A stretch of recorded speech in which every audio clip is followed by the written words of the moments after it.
Welcome, everyone. Hello. So delighted that you have chosen the Compliance versus Adherence module from the Hartford Institute. Hi, I'm Elaine Gould. You see me here all dressed up for my niece's wedding a few years ago, but that's more or less what I look like. A little bit about this module. This is an online module of the Consortium of New York Geriatric Education Centers, and it was developed by the Hartford Institute for Geriatric Nursing at NYU and its College of Nursing. You will see these three websites there. One is for the GEC, and the other two are for the Hartford Institute. And we hope that you will explore them after this module. The CNY GEC is actually a consortium of 4 academic partners, and we are all committed to training a wide range of healthcare and human service professionals and interdisciplinary faculty throughout New York State. And you'll see the partners there. There's Mount Sinai, there's NYU, there's Columbia, and something that you may be unfamiliar with called the GREC, which is Geriatric Research Education and Clinical Center, which is part of the VA system. And we are delighted to be funded for many, many years by HRSA, the U.S. Department of Health and Human Services. The objectives of this module. We hope that at the end of this module you will be able to understand the components of care planning for older adults and to differentiate between compliance and adherence for older adults, and understand an acronym called AIDS, which is about, it's an adherence model which applies to older adults. So let's first look at what all of this is all about. The title of this project, of this module, is Compliance versus Adherence and Consequences for Older Adults. And it's important that we look at these two words because words have meaning, and we use them not necessarily correctly, and they create certain atmospheres for us. So there are a lot of changing relationships of both providers and patients going on in the healthcare arena at the moment. We have a tremendous increase in incidence of chronic diseases. We have an increase in the comorbidities and the complexity of the comorbidities. As you know, there's a tremendous movement to control healthcare costs. And we have an increase in team approach because of all of the complexity that's going on. And we have a greater responsibility of care that now seems to be being placed on patients and their families.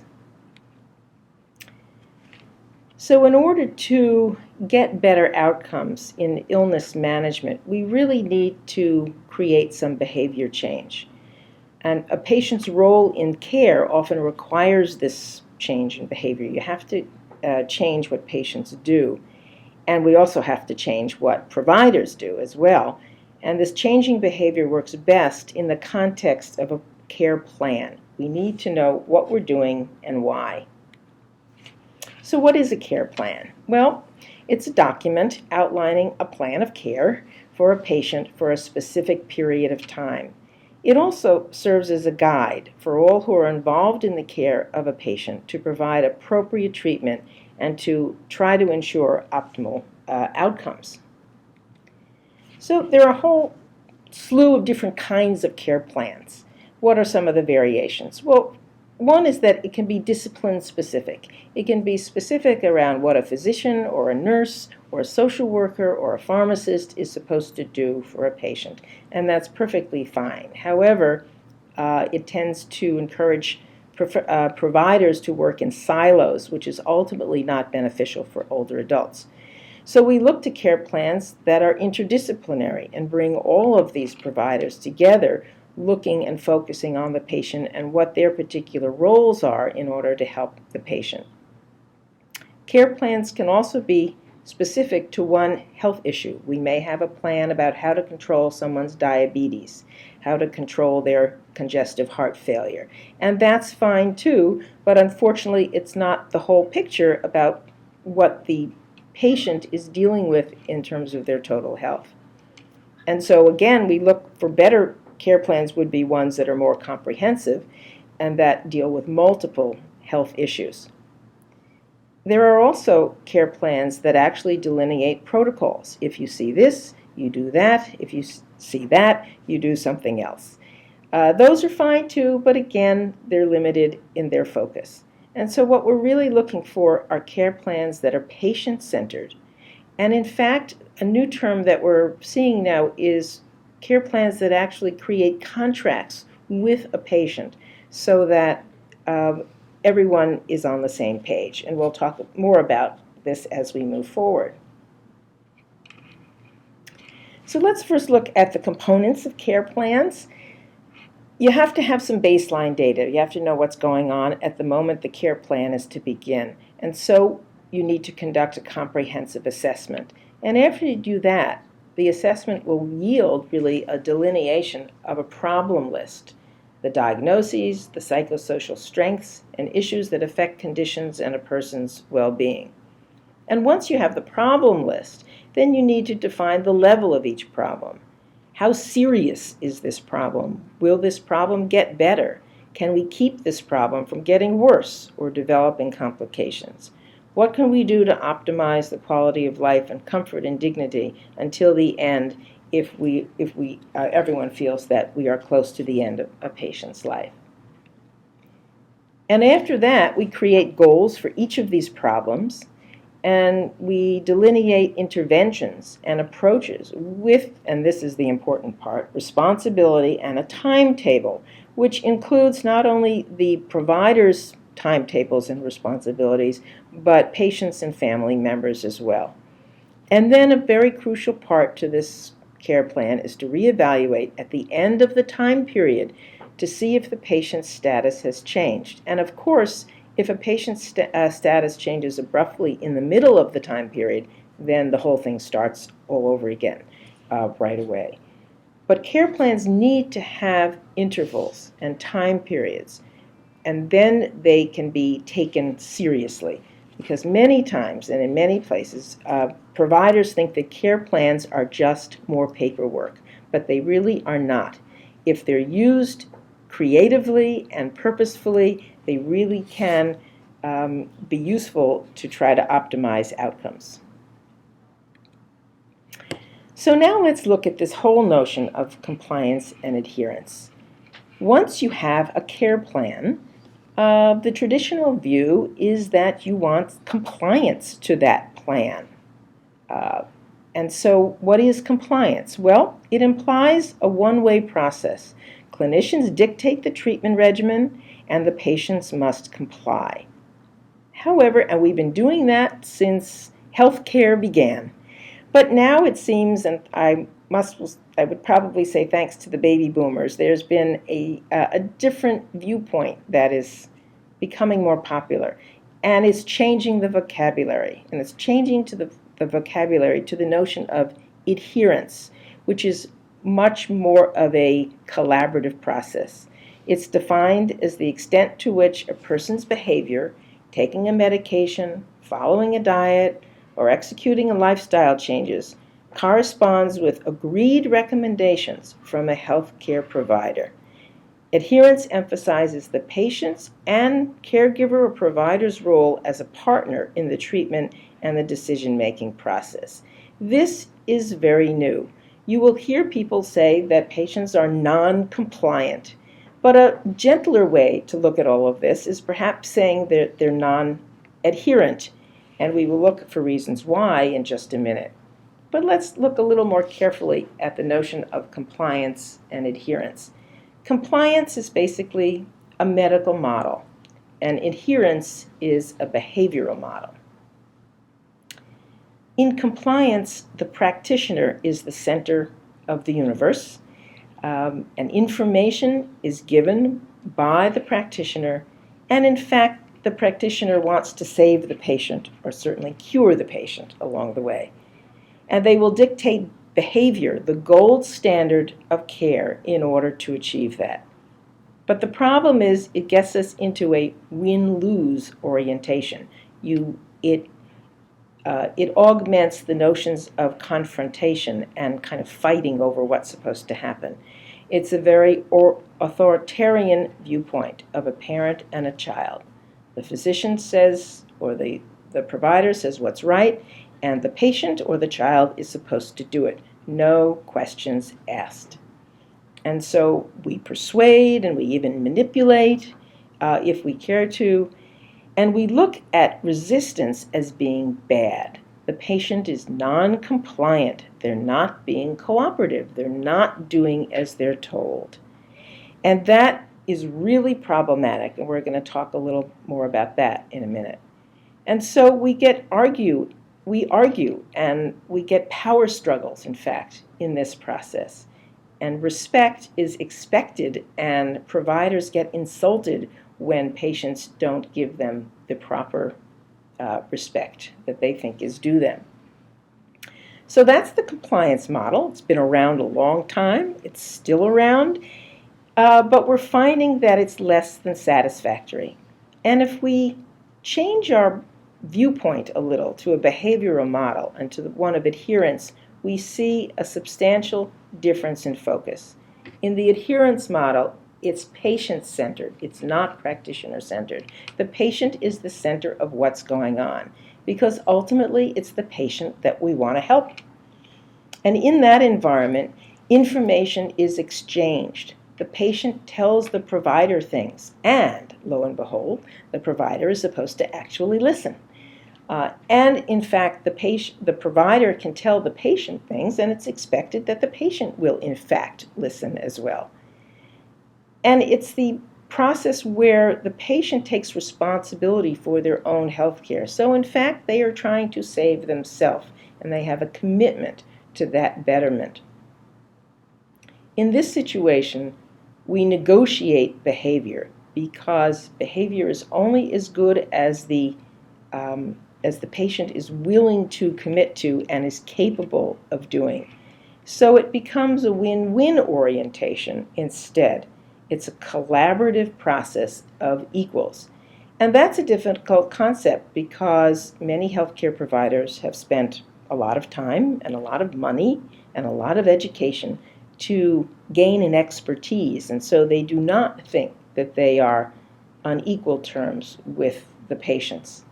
However, in fact, they are, because this is not about the providers, this is about the patients, and what the patients want and what the patients will do.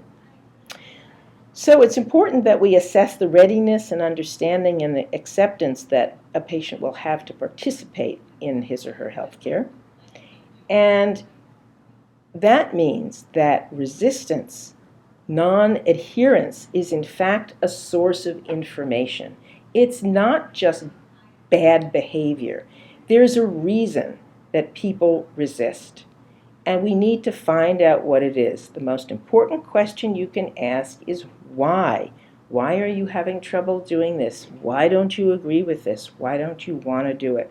And it's amazing the answers that you will get if you ask that question. And so we delineate. It's also important, rather than arguing with the patients and trying to dominate them, we give them the autonomy to create their own lifestyle and accept their own level of risk. But they need to know the consequences of their actions. If we as providers think that their actions are unhealthy or dangerous, we need to make sure that they understand the consequences. If they still want to continue, for instance, continue to smoke, it is their choice and their prerogative, but they have to understand what the consequences are of their choosing that course of action. And so respect actually gets earned. Everybody earns the respect of the other party in this situation, because there is a mutual collaboration that's going on. So there's a big difference between adherence and compliance. And when you use the word compliance, you are setting up an atmosphere. And if you use the word adherence, you're setting up a completely different atmosphere, one that is more patient-centered. And patient-centered is a word that you're hearing a lot these days in healthcare. And adherence is a notion that helps us bring that focus into view. So before we move off of this slide, and I know I've been on it a long time here, I want to give you a case example of the difference between compliance and adherence. And it's a personal one, and I will let you in on a secret. This is a story about myself and my dentist and my hygienist. And the secret is that I do not floss my teeth. Now, you are allowed to laugh because it's perfectly okay, because it's sort of a funny story. For 20 years, I have been going to this dentist and hygienist, and I love them both dearly. And I get my teeth cleaned, and the hygienist says, she gives me that little take-home package. And in that package, she holds up the flossing container, and she plops it in the bag, and she says, flossing is the most important thing you can do. And I said, I know, but I really don't floss. I hate to floss. And she said, oh, it's the absolute gold standard. You really should do it. She puts it in the bag, and I say, okay, I'll try to be good. I go home, and I promptly put that flossing container under my sink. For 20 years, I did that. And when I finally decided to clean out under my sink, I found miles and miles of unused floss. And I said, okay, this is kind of silly. I'm teaching about compliance and adherence, and maybe we can get somewhere with my hygienist. So the next time I go back and she waves around the flossing container, and I say, I'm not going to floss, so don't bother putting it in the bag.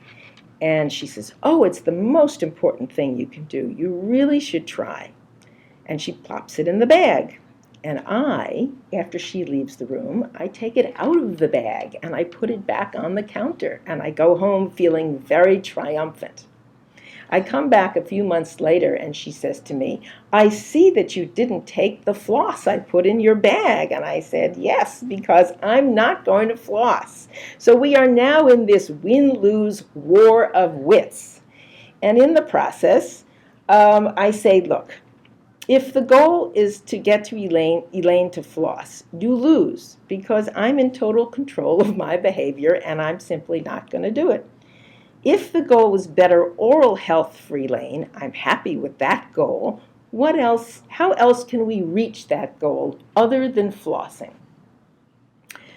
So she looks at me and she says, well, you could come more often and pay more money and I can clean your teeth more often, or you can use some mouthwash, or you can use these preset flosses that have the string already attached, and maybe that would be better, or I can give you these little picks, and on and on. She brainstorms about a whole host of other things that would do it.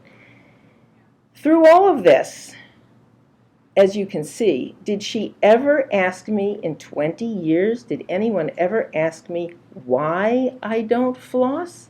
Because in fact, it might have led to a very easy solution. Did she ever give me a plan that we might agree to for a month or two, where she'd say, do me a favor and floss and come back in a month and let me know? Well, I might have even tried that to be nice to her because I really like her. But what I was doing here was conciliatory resistance.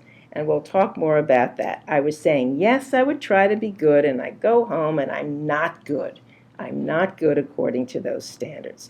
So we were still at a win-lose situation, and she never quite got the notion that if I was to be compliant, I really needed to be adherent, in fact, and that we needed to have a plan that we could both agree to. I was not going to do the gold standard, but if she had gone to a plan B, which was something else, which would have 80% effectiveness, she would have been much better off, because right now, even though she was telling me the gold standard, if I don't do the gold standard, it has zero efficacy, and we might have gotten to a place of 80% efficacy if we had joined together. So I'm going to continue now, and I will reference this story as we go along. So, all right, we have to try to assess adherence here. We need to explore the accuracy of a patient's self-report through open-ended questions about exact patterns of behavior, particularly, let's say, about taking medications or doing a lifestyle change. If you say, did you take all your medicines this month? Somebody would probably say yes. If you say, gee, how many times did you forget to take your medicines this month? Somebody would probably, that same person would give you a different answer. So it depends on how you ask the questions, what kind of information you get. There are also obviously objective measures like blood levels and all kinds of chemistry levels. And what's interesting, we have found that there's a national rate of about 50% adherence for all populations, whether it's older adults, children, grown-ups, whomever. And so that leads us to the question of, well, what level of adherence is enough? If she got me to floss once a week, would that actually be enough? And what was fascinating about all of that was every year that went by that I didn't get gum disease without flossing, I won. It was supportive evidence that I never needed to floss in the first place because there was no bad consequence that was happening to me. And so it brings up the other point of trying to understand that one size does not fit all in terms of care plans and what you do. But you need to assess someone's sort of ability to adhere. And there are a lot of reasons for non-adherence. People don't usually get up in the morning, rub their hands together, and say, how can I be mean to my healthcare provider today? Most people, I would say really every person, even demented people, have reasons for what they do. It's hard to understand those reasons. It's hard to agree with those reasons. It's hard to even recognize that there are reasons. But everyone has reasons for doing things. And so that's why it's so important to ask, why is someone being non-adherent? Well, here are a whole bunch of possible reasons why. One is forgetfulness. People, older adults in particular, just forget to do stuff. We don't have the executive function that we used to have, or we were never really organized to begin with. And so we don't take our medications. And particularly if a medication does not give an immediate and significant feedback, people will forget to take it. They will take pain medication because the pain medication makes them feel better. But if they're taking medication to lower their cholesterol, well, they can't see that. They can't see the cholesterol. And it takes several months for them to go back and have a blood test and for the doctor to give them a number, which has much more meaning for the physician than it does, or the nurse, than it does for the patient. So we forget. Sometimes people are concerned over adverse effects of the drugs. They don't feel good with other side effects over drugs. They don't really understand the purpose of the drug. Sometimes that's the reason that they'll sort of not have it high on their list of things to do. There are health literacy examples also. People don't understand what a therapeutic dose is. They don't understand the difference between a virus and a bacteria. So if they feel better after 2 days of an antibiotic, they won't necessarily take the rest of it because they think they're done and they'll put it in their medicine cabinet to save some money. There are a lot of economic factors. Many medications are expensive, and so patients will just cut the dose in half, take the pill every other day, literally cut the pills in half if they can in order to save money because, again, they don't understand the therapeutic dose. There are a lot of cultural factors about being sick, about taking medicines that get in the way. There are family and social factors. There's all this issue of resistance and confidence about doing regimens and sticking to care plans. And regimens themselves can have difficulty in administration. You have to take one medication in the morning and another one at night and another one at lunch, and sometimes it's a half a pill, and sometimes it's every other day. All of that stuff makes it just too hard to bother, particularly if the medications don't give them, or the care plan doesn't give them immediate feedback of being better.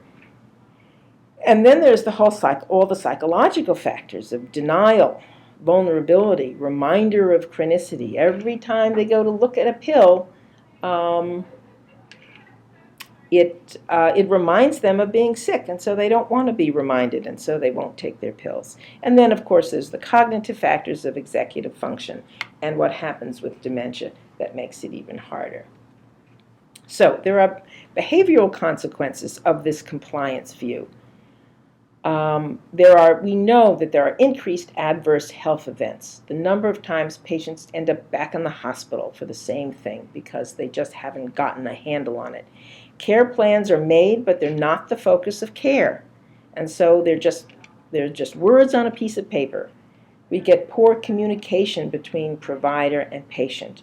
And we have what I was doing with my dentist, which is called conciliatory resistance.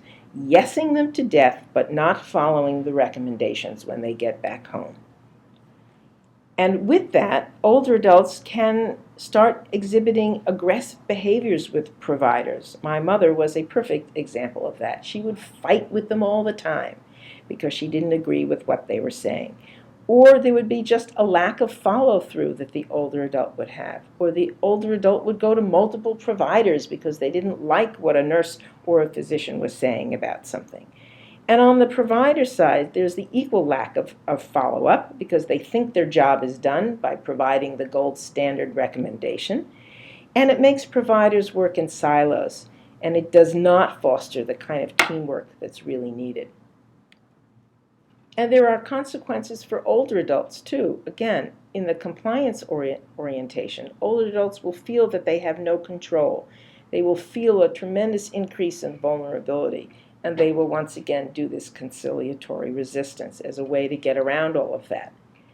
But in the adherence orientation, they can maintain some autonomy if that's what they want, and they can have a feeling of control over the quality of their life.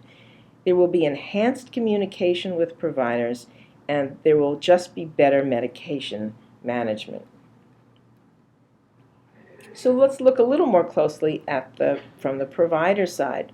In the compliance view, which is what providers have been taught to do in schools, there is an appearance of a power advantage, and there's an appearance of fulfillment of responsibility by imparting the gold standards, and there's an appearance of efficient care.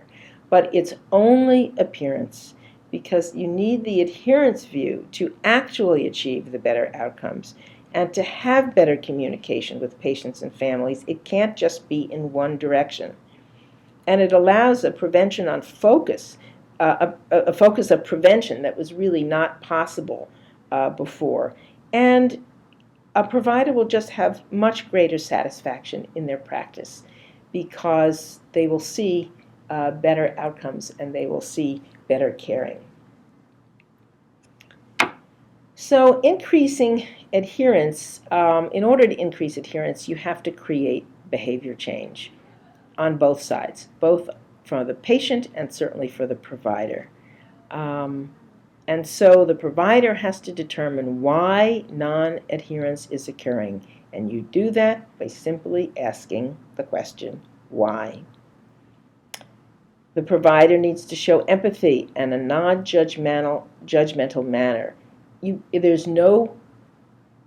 nothing gained by judging the reason that someone is given you for being non-adherence. The reason is what it is, and the notion is to try to get around that and to lessen these barriers in a non-judgmental way. And so we need to discuss the concerns and readiness and the resistance and the confidence level of patients. And we need to simplify dosages and adapt regimens to lifestyles and concerns. It's particularly interesting when people are taking diuretics. They will have to go to the bathroom every 10 minutes, literally, or every 15 minutes. And so they won't take their medication if they're going out. But maybe if they take it in the evening at night, it would help them.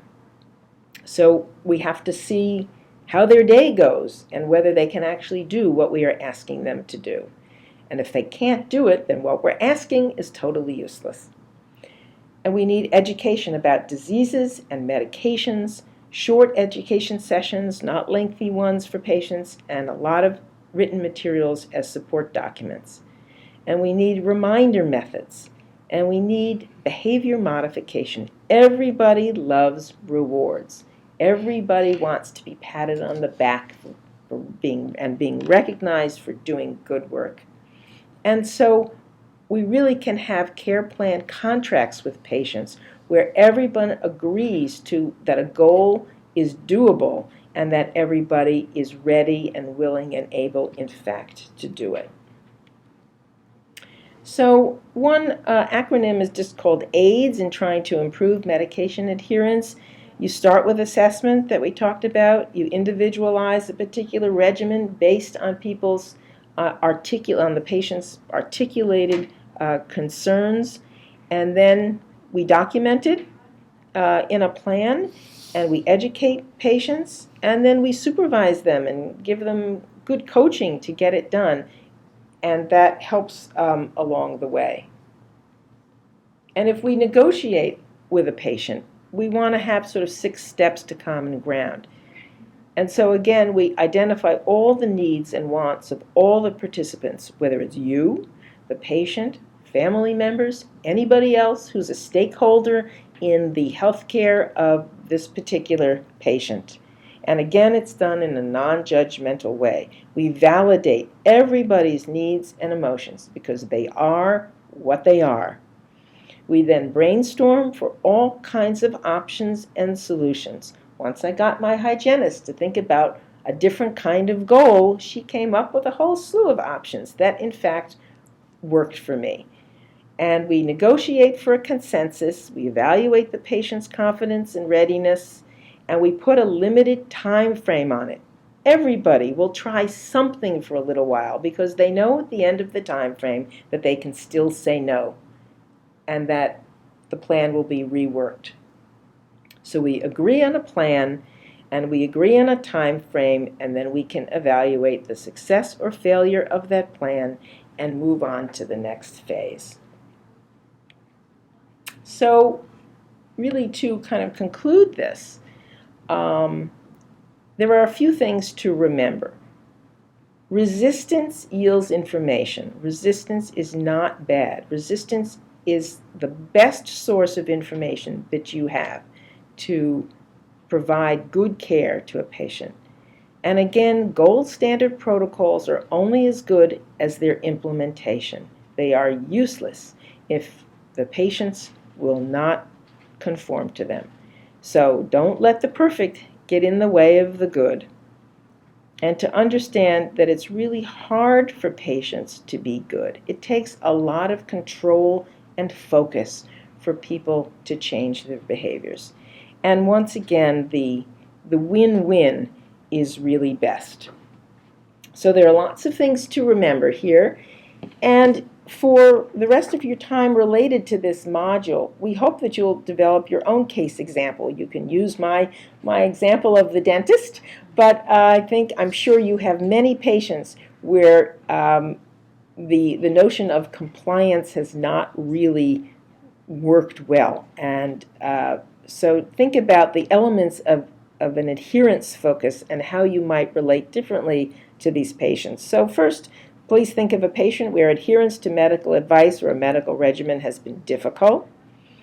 Analyze the elements of a patient's situation according to the content of this module. For example, is there an adequate care plan? Does it have a definition of problems and goals and responsible parties and a time frame? Was there an overall assessment to create a baseline and identify problems? Can you think of a patient who may be exhibiting conciliatory resistance with you? What are some of the reasons you can think of that might contribute to the patient's non-adherence? Was there an assessment of a patient's preferences, skills, and confidence to participate in a plan? Can you think of providers who have a compliance rather than adherence approach to their patients? How might you enhance the adherence perspective in your practice?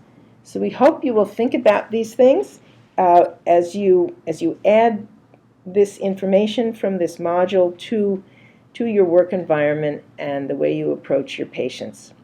So we have just some references here that we used in developing this module, references about care plans and references about adherence. And so I will say congratulations on the completion of this module. Thank you.